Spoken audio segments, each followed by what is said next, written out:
Nay, ang kapal talaga ng mukha mo. Umuwi ka pa talaga, no?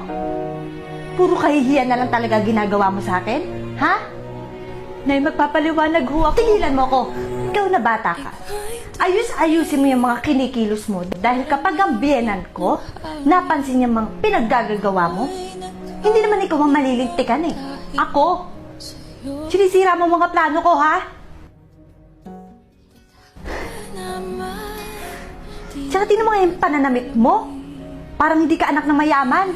Diyos ko, ano naman sasabihin sa akin dito? Pumasok ka nga sa kwarto, pumasok ka nga sa kwarto. Pumasok ka sa kwarto mo. Tama na? Ano ba? Tama na! Hindi niyo ba nakikita yung ginagawa niyo sa akin? Ano ba kayo? Eto na naman, ano na naman to? Hanggang kailan niyo ba ako gaganitoon, Nay? Ah, Nasisiraan na ho ba kayo? yung bibig mo, ipreno mo yan, ha? Ngayon lang kitang pagbibigyan na pagsabihan ako ng ganito. Kung sasagutin mo ko, lumayas ka dito sa pamamahay. Kundi ako kakaladkad sa'yo palabas ng bahay na to.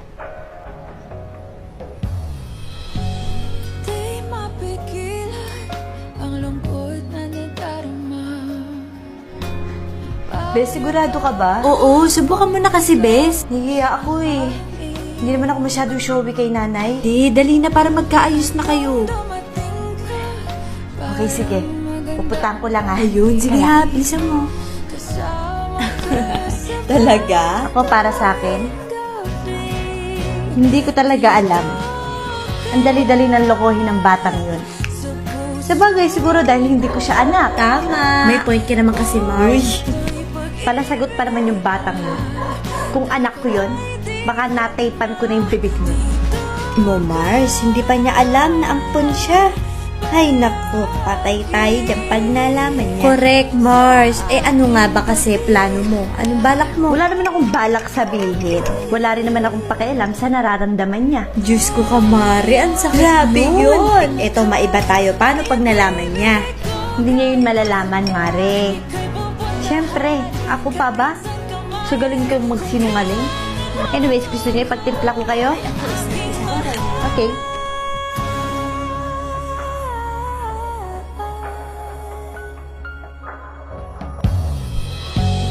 Di mapigilan ang lungkot na nadarama.